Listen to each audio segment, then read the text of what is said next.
आपको बता दें कि पूर्व मुख्यमंत्री जीतन राम मांझी के बेटे संतोष सुमन मांझी का नीतीश कैबिनेट के मंत्री पद से इस्तीफा देने के बाद एक बयान सामने आया है, जहां मीडिया से बात करते हुए संतोष सुमन ने कहा कि हम पार्टी नहीं छोड़े हैं, हम गठबंधन छोड़े हैं और गठबंधन भी छोड़े हैं तो इसका भी एक कारण है कि लोग छोटी दुकान बड़ी दुकान की बात करते थे, तो इसका थोड़ा सा दुख तो होता ही है।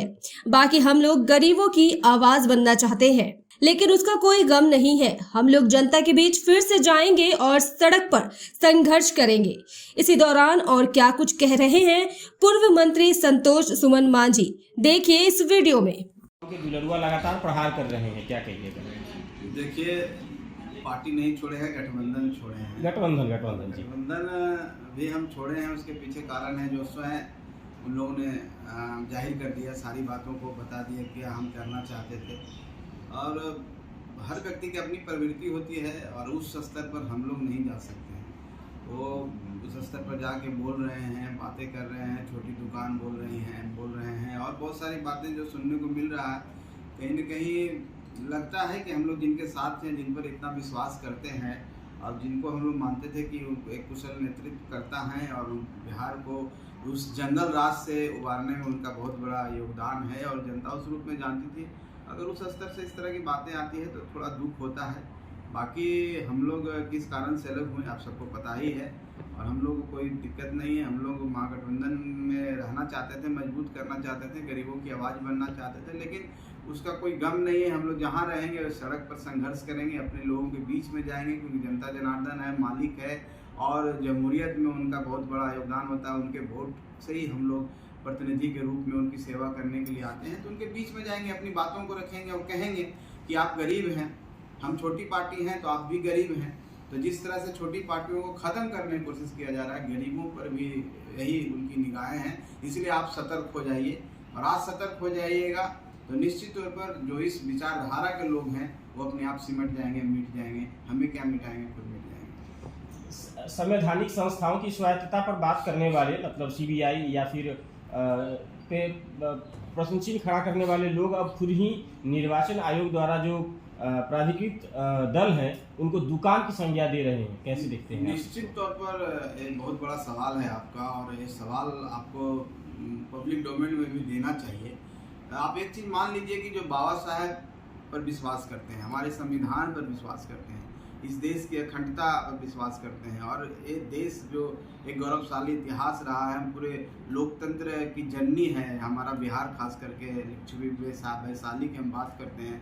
और उस जगह से कोई व्यक्ति जो यहाँ से निकला हुआ हो और वो व्यक्ति अगर संवैधानिक संस्था पर सवाल उठा रहे हैं और लोकतंत्र की जो खूबसूरती है, जो राजनीतिक पार्टियां होती है, मल्टी पार्टी सिस्टम है हमारे के, हम कोई चाइना नहीं है और कहीं ऐसा नहीं कि यूनिटरी सिस्टम है कि एक पार्टी सिस्टम पर चल रहा है, तानाशाही चल रहा है। उस तानाशाही से ओतप्रोत है, उस तानाशाही को ये लाना चाह रहे हैं, इसलिए छोटी छोटी पार्टियों को खत्म करना चाहते हैं। जब कोई बड़ी पार्टी इनके लिए बोला तो इनको बहुत खराब लगा और जब इनके ऊपर आया था ये छोटी पार्टी इनको परेशान कर रहा है, तो मेरा तो यही मानना है कि लोकतंत्र के लिए एक घातक है और ऐसे बोलने वाले लोग निश्चित तौर पर हम समझते हैं लोकतंत्र के सच्चे प्रहरी नहीं है। और इनके हाथों में अगर सत्ता है, इनके हाथों में जनता अगर सत्ता सौंपती है तो कहीं न कहीं जनता के लिए भी एक विश्वासघात का काम करेंगे। इसलिए हम गरीब लोगों से यही कहते हैं कि अभी भी सतर्क हो जाइए। महागठबंधन में दलित की नुमाइंदगी करने वाली कोई भी पार्टी एग्जैक्टली नहीं है, आप इसको कैसे देखते हैं?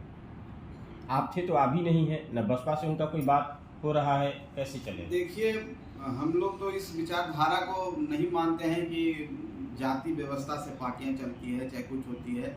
मान लीजिए उन लोग को है कि किसी अमुक जात को समर्थन करके आए हैं और किसी जात के एडवोकेसी करते हैं। हम तो गरीबों का नारा दिए, हमारी पार्टी ने कहा कि सबका इरादा नेक हो, भारत के गरीब हो एक हो, और हम लोग सबके लिए बात किए जो गरीब है। इवन स्वर्ण भाई भी है, उनके आरक्षण की बात सबसे पहले हमारे नेता जीतन राम मांझी कह रहे हैं। तो हम इस बात को नहीं मानते हैं कि दलित कोई नहीं है।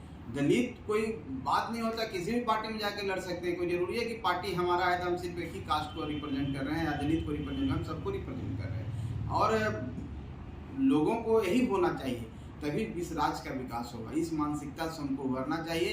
अब उनको सोचना है कि हाँ, जीतन राम मांझी एक बड़े नेता थे और नेता इसलिए जाने जाते थे कि उनको अपार समर्थन था गरीबों का और उनको लगा कि ये समर्थन हमारे इनको समर्थन से हम लोग जब आगे बढ़ने लगे तो मीडिया में आने लगे और लोगों के बीच में आने लगे, हम लोग यात्रा निकालने लगे, तो समर्थन देख करके बौखलाहट हो गया और लगा कि हम लोग जो झूठे तौर पर नेता बने हुए हैं, जो बर्रा के नेता बने हुए हैं, हमारी पोल खुल जाएगी और हमसे आगे निकल जाएंगे, इसलिए इसको शट डाउन कर दो, इनको दुकान को शटर बंद कर दो। जो हम दुकान कहते हैं, दुकान तो बहुत ओछी बात है, लोकतंत्र में पार्टी को जो संवैधानिक तरीके से आया हुआ उसको दुकान कहना सबसे ओछी बात है, उस पर तो हम टिप्पणी नहीं करेंगे। तो इनको अपने में मिला लो, विलय कर लो, इनकी आइडेंटिटी खत्म हो जाएगी। हम जैसे हैं लिबादा ओढ़े हुए हैं अच्छा बनने का, वो हमारा कायम रखेगा, हमको कोई एक्सपोज करने वाला नहीं मिलेगा। इसलिए इस तरह का सामान्य व्यवस्था और सोच विचारधारा है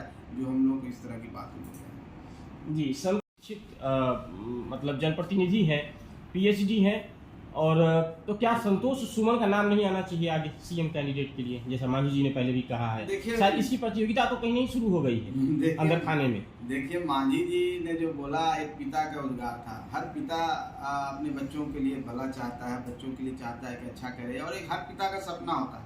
आप भी अगर पिता होंगे, बनेंगे, तो आप भी अपने बच्चों के भविष्य की बात करेंगे, वो उनका अलग बात है। लेकिन मेरा जो मानना है व्यक्तिगत तौर पर कि लोकतंत्र सबके लिए खुला हुआ, आपके लिए भी खुला हुआ है, एक गरीब मजदूर है उसके लिए भी है, कोई बहुत बड़ा आदमी है उसके लिए, सबको एक वोट देने का अधिकार है। और जनता तय करती है कौन मुख्यमंत्री बने। कोई पीएचडी है चाहे मैट्रिक फेल, ये सब का कोई योग्यता का कोई आधार नहीं है, कोई इंटरव्यू नहीं होता है, कोई रिटन परीक्षा नहीं होता। जनता के बीच में जाना होता है, जनता को संतुष्ट करना होता है, जनता को अपने विचारों से और अपने उसूलों से, अपने विजन से, और आप किस मुद्दों को ले जाकर के जनता के बीच में जाते हैं, जनता आपको अगर मानती है तो आपको वोट देती है, उनका आशीर्वाद मिलता है, तो कोई भी मुख्यमंत्री बन सकता है। अगर हम अपने मुद्दों को लेकर के गरीबों के हित के लिए और गरीब के पास जाएंगे, गरीब हमसे अगर कन्विंस हो जाएंगे, हमारी बातों को मान लेंगे, हमारे तरफ आ जाएंगे, उनका आशीर्वाद मिल जाएगा, तो हम भी मुख्यमंत्री बन सकते हैं। कोई भी मुख्यमंत्री बन सकता है, एक साधारण कार्यकर्ता भी मुख्यमंत्री बन सकता है। इसका उदाहरण है हम आज लालू प्रसाद यादव जी मुख्यमंत्री बने, कहाँ से आए हैं?